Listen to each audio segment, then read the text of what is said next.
Can you tell our readers a little bit about yourselves? Perhaps a short, brief intro about you. Tell me about this.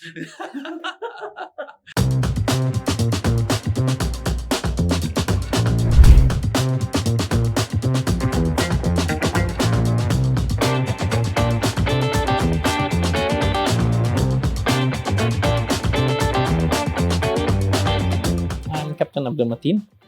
I've worked for Brunei Tankers since the year 2000. I was first batch of cadets that was sent across to the UK to undergo a training to become eventually seafarers or ship officers.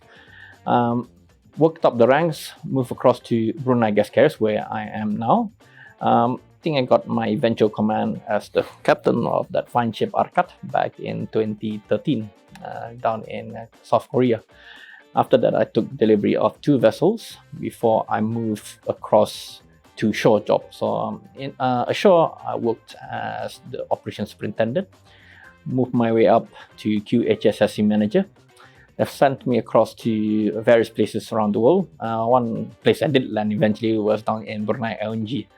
I was appointed as the LNG commercial operations manager for the best part of 1.5 years before they decided to pull me back, and I said, no, I'm currently the LNG fleet manager for Brunei Gas Carriers.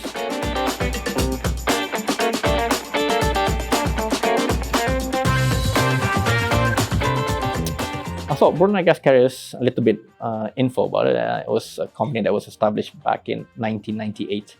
Our sole purpose is to transport the precious LNG cargoes from Brunei to their international customers.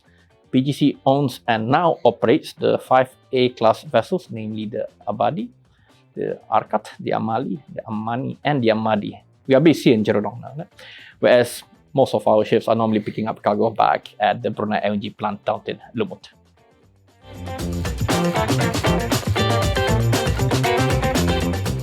Personally, I wouldn't consider myself as a frontliner. The frontliners are those that are actually serving on board the vessels day in, day out, 24/7, transporting the LNG cargo from Brunei LNG to the respective destinations.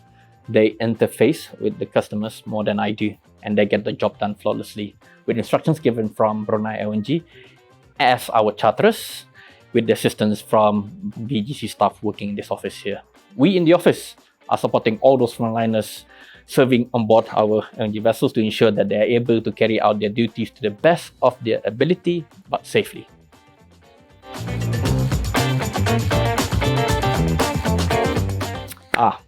Thank you very much for all your support and dedication to the job. You are the one that drives the company forward. I would not be sitting where I am without your assistance and support.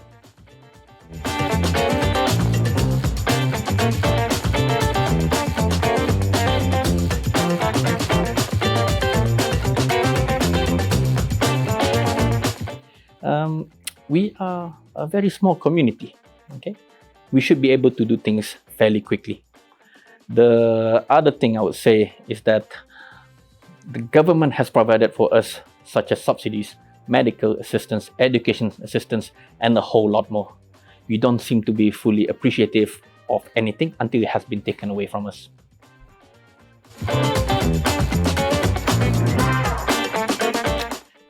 It's probably learn to take care of yourself and look out for others. My family at home, as well as my other family on board the vessels and in BGC.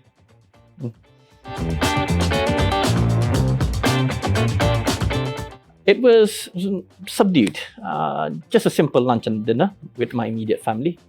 Basically, we used to be in this environment, meeting with our big family, no restrictions. However, because of the current pandemic, I come to realize we may have taken things for granted.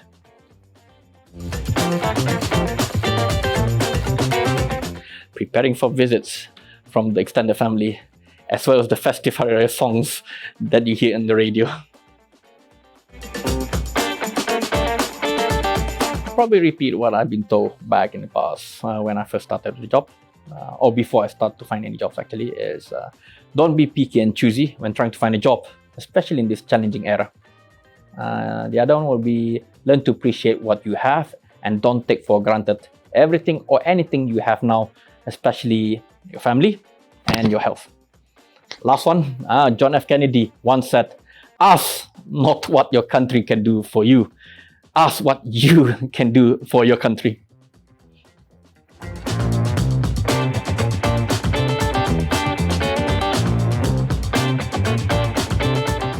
A number of times that people keep telling me, you're down to earth, approachable, so what?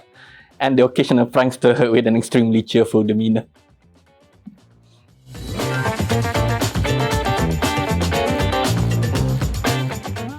In the past, it used to be Formula One. Michael Schumacher.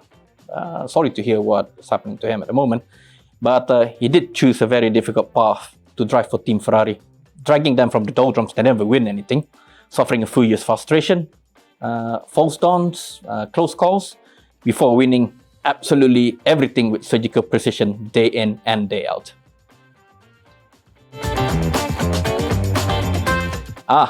Sober, none of this new Apple stuff, but back then there wasn't any Apple, so it was a Nokia. Who doesn't have a Nokia at that time? Nokia 6110. Called the galley, actually. Called the galley? Yeah, people think the galley is sort of like a small place to cook and everything. Actually, it's probably larger than this room that we are in. What the galley is. It's just a fancy name for a kitchen used in maritime terminology. How do you see? It's not steak actually. It's probably something more simple, more basic, such as the 2-minute Maggi. Laksa asam, add with eggs, vegetables, and maybe chicken. If I can afford chicken on board the ship, I need to raid the fridge downstairs. And then after 2 minutes, it will be empty after best part of 30 seconds. I do cook for the rest of the crew every now and again, but that's the only specialty I can cook. Everything else I just leave the crew to cook for us.